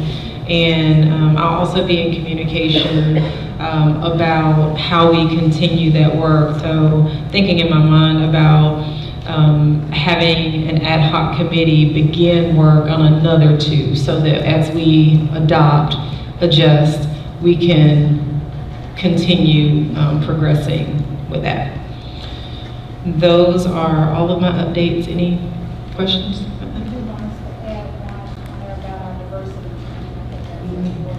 Yeah, so I received your communication, and I do think, actually, Dr. Thomas and I spoke about this maybe earlier in the week. I'm getting my days mixed up. But really, ideally, our professional development plan will be a comprehensive one. And so we'll be able to look at all areas that we need, and cultural competency, multicultural awareness. I do think that is a critical area that we need development in for a variety of different reasons. One of those reasons being, I've shared this with the board, that we have to have a sense of how we define equity, as well as how our identities show up in how we govern and how we do our work. And we don't get there by default. So that's something that we, that I agree with. I think it definitely has to be a part of our work.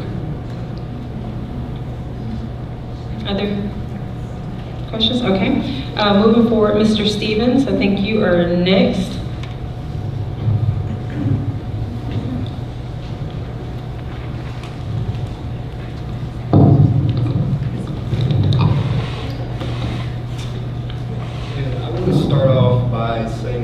Thank you to those of you who sent your thoughts and prayers over the past couple of weeks as I've battled through my personal issues here with my mental and physical well-being. It has been a tough time as I've gone through this mental health journey, but I have continued to surround myself with community elders and continue to keep my faith through this weary time and seek guidance moving forward. So many of you have reached out to me and my family and I to help in a time where it would have been easy to join the dehumanizing circus of casting me aside and allowing me to spin out of control. Please understand that it means the world to me. I apologize directly to student journalists for feeling attacked through some of these situations by both me and the community. And I ask my supporters, though you may be passionate because you know me, stand down when it comes to attacking students. Those students don't deserve to be battered simply because they are rising as young journalists in this community. Mark Ginsburg is a former teacher and has years of experience and is leading a wonderful beginner program at Cedar Shoals High School. As I have previously stated, I wish these young people the best of this world, despite our differences that may be there, and I look forward to seeing them blossom. You do not punch down And this culture of dehumanization has to stop. We are better than this.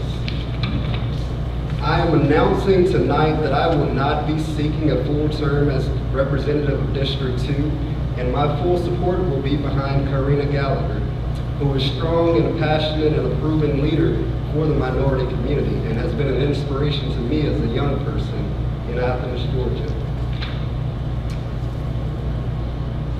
I encourage those of you who have encouraged me to stay in the fight to support her efforts. I need time to grow and to come back stronger as a leader, and I hope that you can respect my wishes. I am a fighter, and you have to be coming from a family that has gone through the absolute hell of being black and from the rural South, as my family has. My fight is not ending, but it's entering a growing phase. I will use this platform to serve District 2 to the best of my ability with guidance from all of my fellow board members, including Mr. Charles Worthy and Linda Davis, who sit here next to me, who have a world of experience, as well as other elders in this community and the rest of these board members, to fight with every fiber of my being for the minority community of Athens. That fight continues, and we will no longer be placed on the back burner. I thank you so much, and God bless you.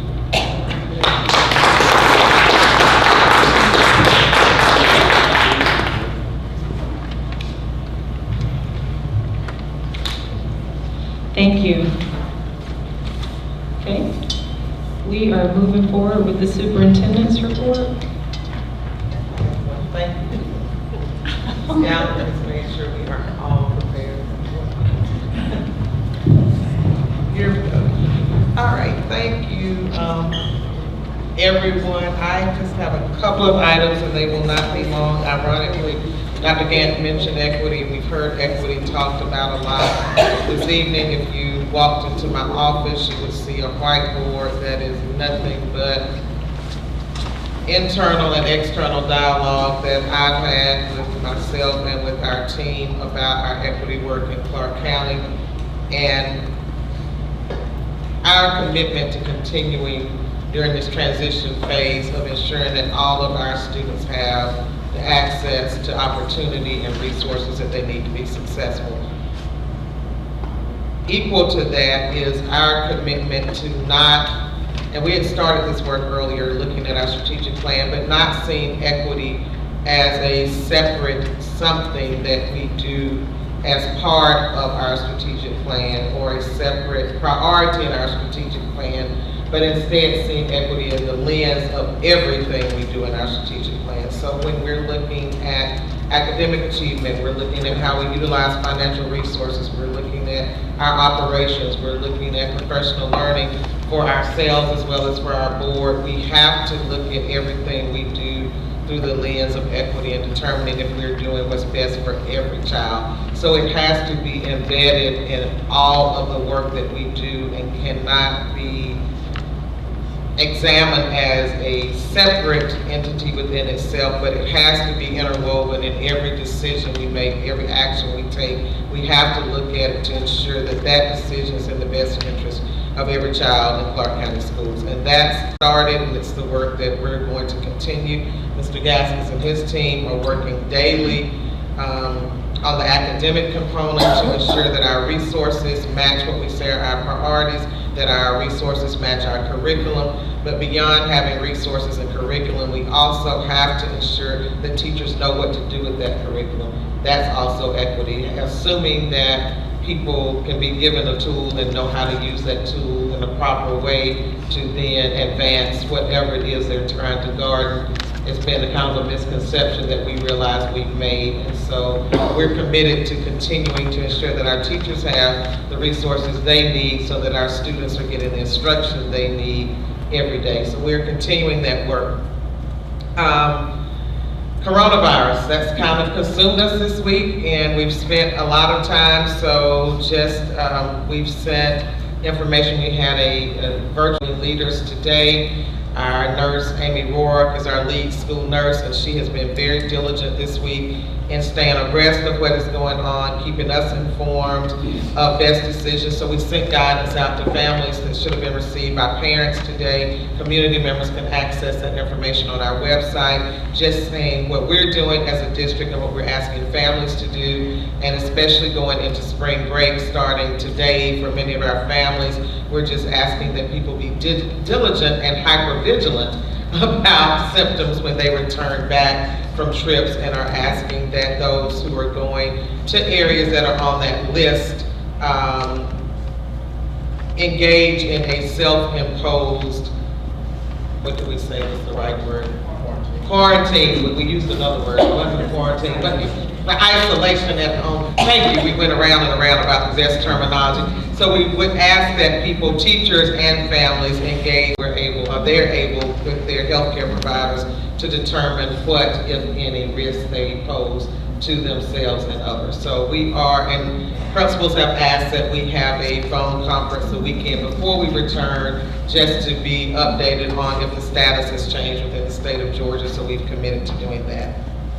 We received our audit report today, and we're excited to report that we had no findings. So congratulations to Mr. Griner and his team for that work. Byron Schuneman had been leading us through the majority of this year, so a lot of credit goes to him, but there were no findings. It was unmodified. We received a minor management letter, and they will provide detailed information to our finance committee on that in the very near future. And lastly, for the sake of Dr. Maddox, I would like to say congratulations to the Cedar Shoals Jaguars. I will be there with them tomorrow night. I was there with them almost to the bitter end last week, so we did a video, and you don't realize how conditioned you are. I had to film almost 3 times because at the end, every time I tried to say "Go Jags," it just would not. And it wasn't on purpose, Mr. Smith. I kept saying "Go Jags." So we did a take 1 and a take 2, and finally I got it right. So we are very proud of our Jaguars, and they will be playing for the state championship tomorrow evening in Macon at 8 o'clock. So if you can't join us, I think you can see that online. So we will be there hoping to bring that victory home. We value our co-curricular activities, keeping in mind that our main priority is that our students have the academic skills they need to be successful. So that concludes my report.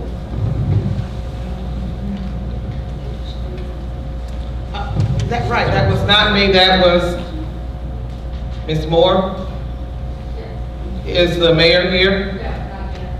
Okay, so we're not doing it? Okay, sorry. Mayor Gertz was supposed to be here for that. Thank you for reminding me.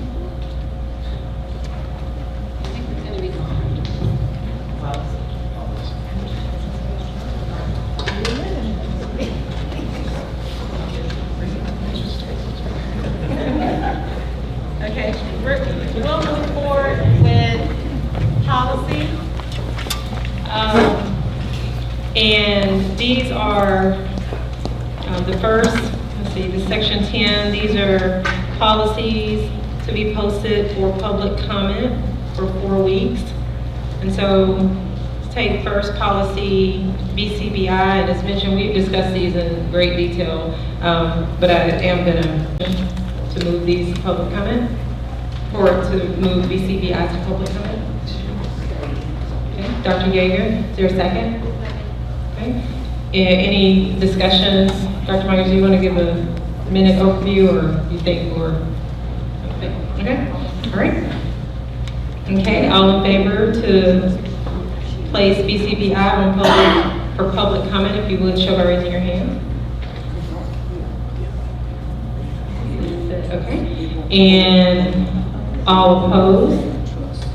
Okay, and is there an abstention?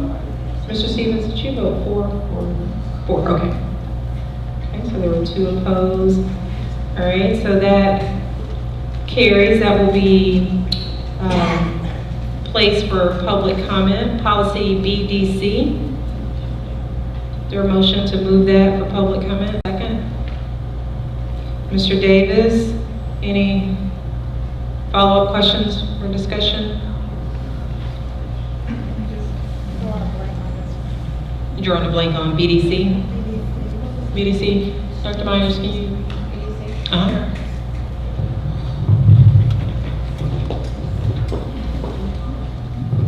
These revisions simply clarify the policy development process in a little bit greater detail and talk through how members of the public, if they feel like there should be a policy, if they would like to recommend a policy, it better articulates the process by which they should contact a policy committee member and make that suggestion, and then the policy committee will develop the agenda just like it always has and take considerations that way. But really it just in greater detail explains the policy revision process.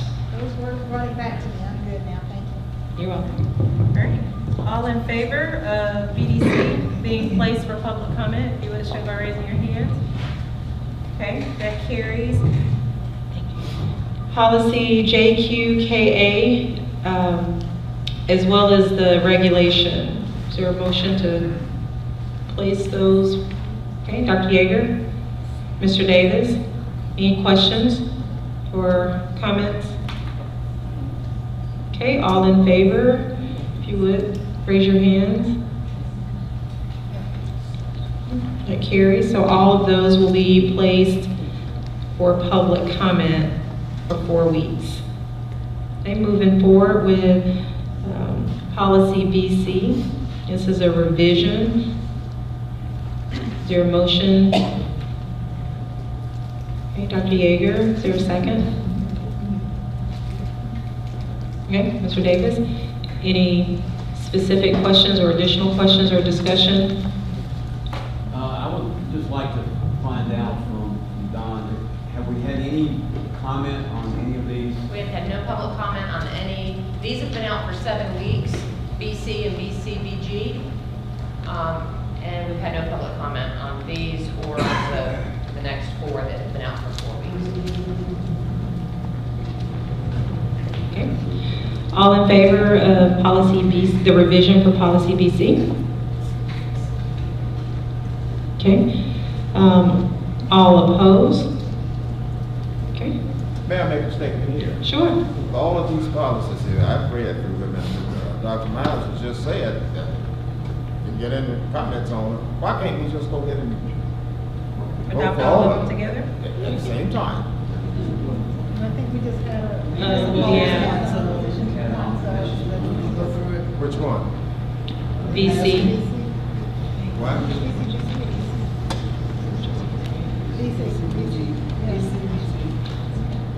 But I'm talking about the 11.2 through 11.6. When you propose on 11.2, we just had to propose, so we had to propose. Okay, well, why not just do 11.2 through 11.6 and then talk about that one then? Well, there may be. The person may oppose it, so we've already started tomorrow. Well, if they oppose it, they can say it now. You know, this is time consuming, folks. So let's just finish how we started, but it's definitely noted, Mr. Worthy. Policy EBCC, the surveillance cameras. Wait, did we do BCBG? Yes. Oh, did we?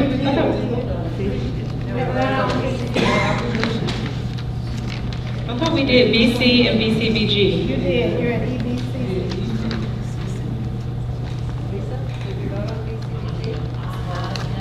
I think it's all the natural. Lisa only has a record of the first one. Okay, well, we'll do it over. Policy BCBG, all in favor? Okay, and all opposed? Okay, so is 1 opposed? All right. Policy EBCC. So moved. Okay, is there, okay. Any specific questions? Okay, all in favor, if you would. Okay. All right, policy IHAA, as well as a regulation. So moved. Okay, a second, all right. Any further discussion or questions? Okay, all in favor?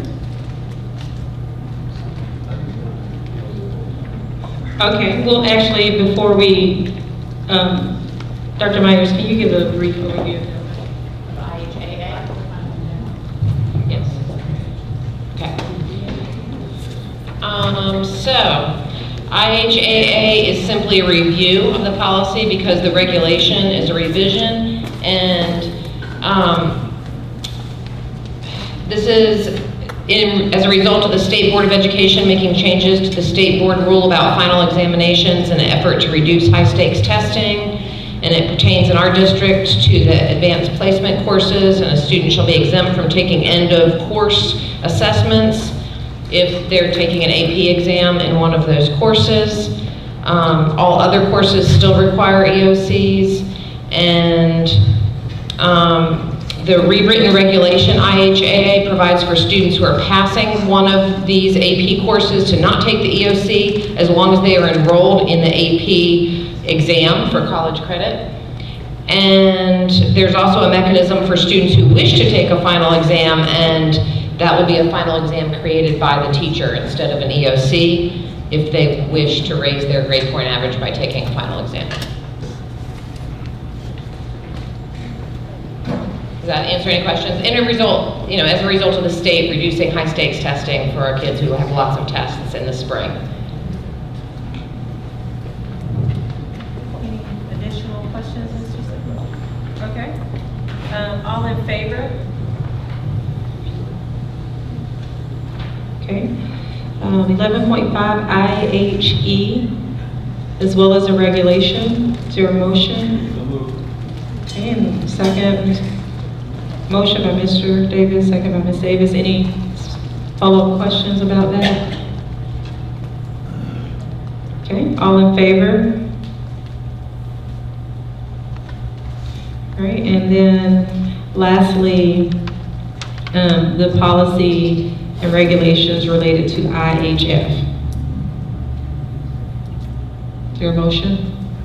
Okay, second. Mr. Davis, follow-up or additional questions? All in favor? Okay. Okay, we will move forward with personnel recommendations.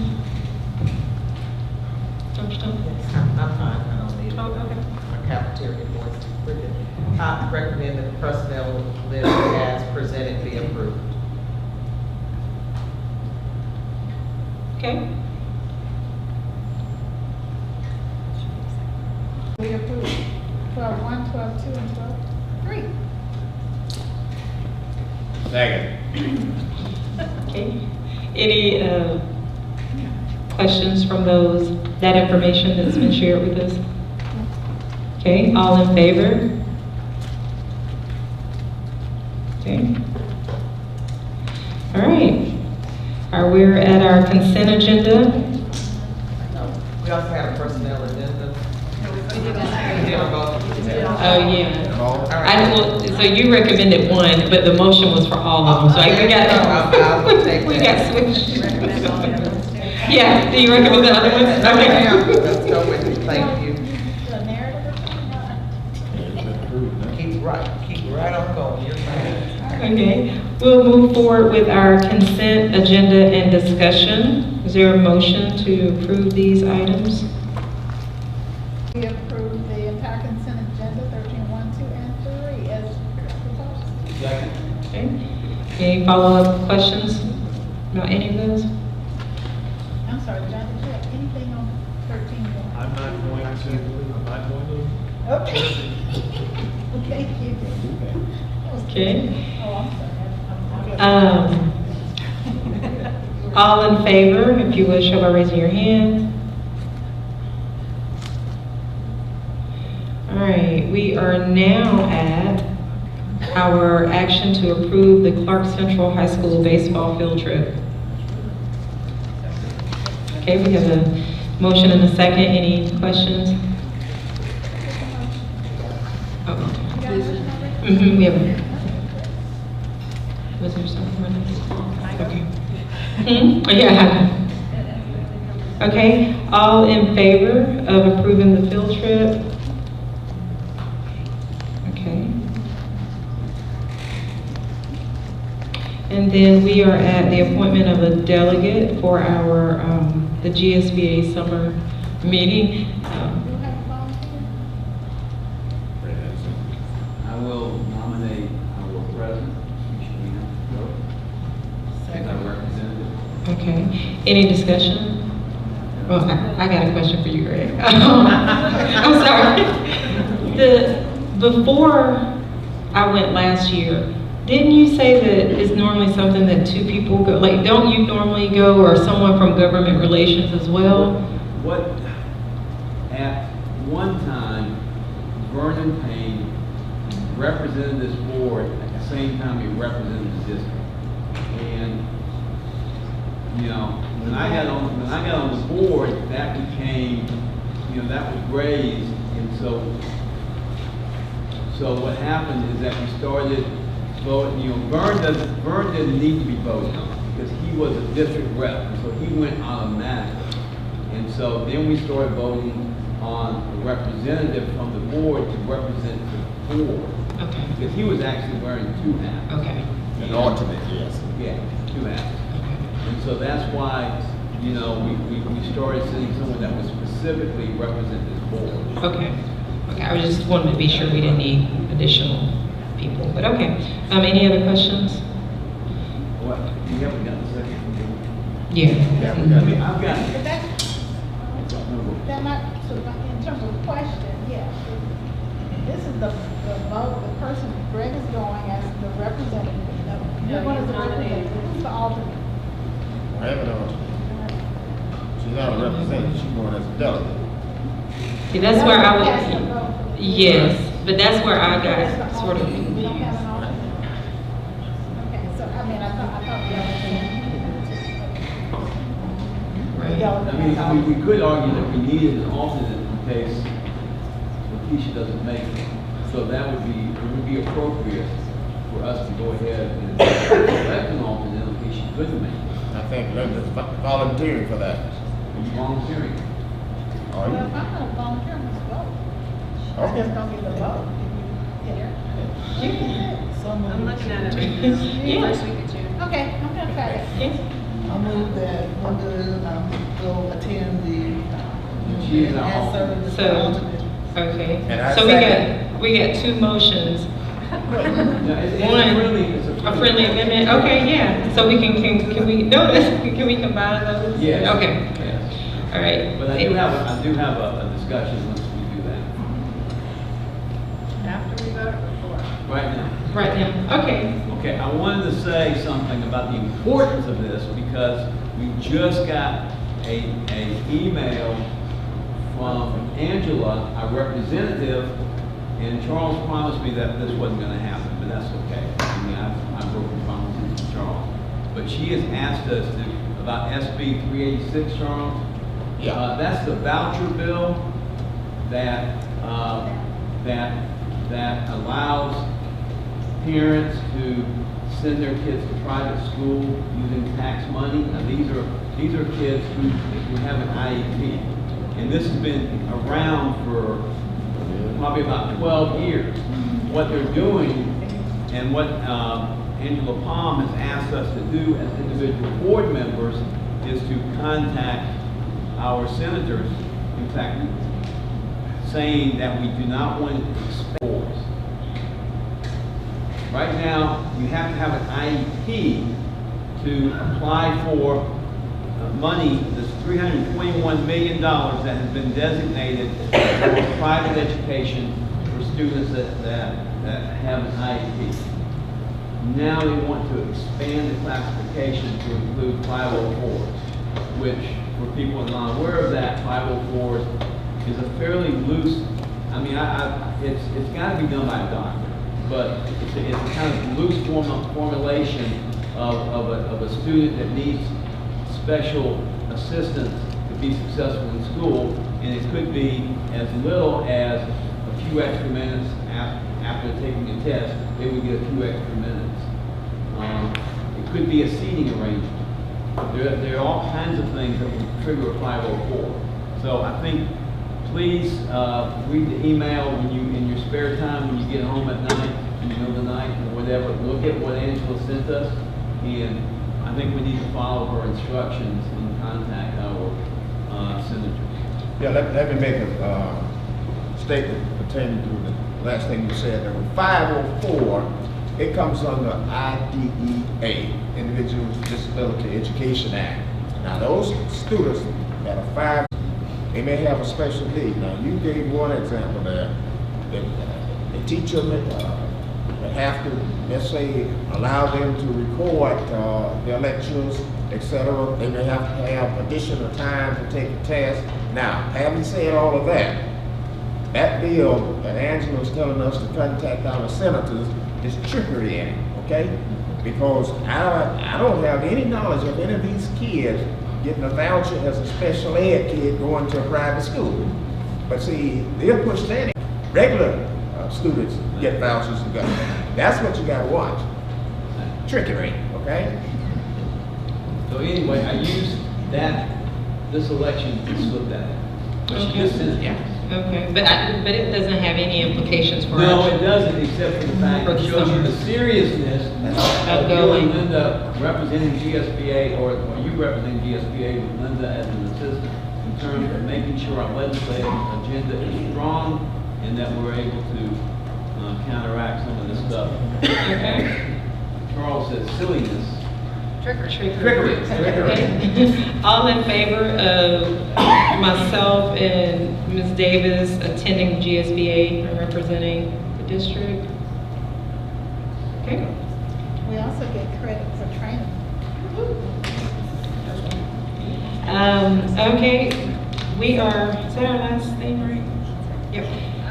Oh, sorry. I have one thing, go ahead. No, I was trying to beat Linda in the motion to adjourn. Oh, I'm sorry. It wasn't anything important. 20 seconds, I'm sorry. Based on you all approving the personnel addendum, I would like to congratulate our new principal of Cedar Shoals High School based on the recommendation by the LSGT, Mr. Anthony Tony Derricott.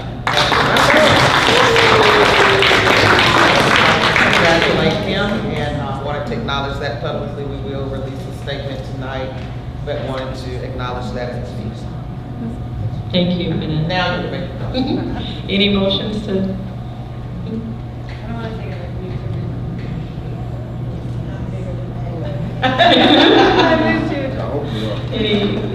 Any discussion? Okay, all in favor? All right. We are adjourned at 8:28.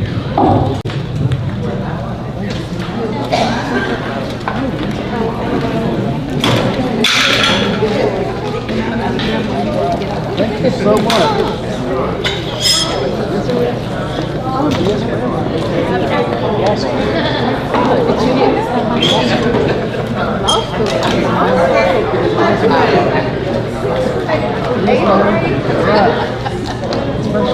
Yeah, it was nice to meet you all. Thank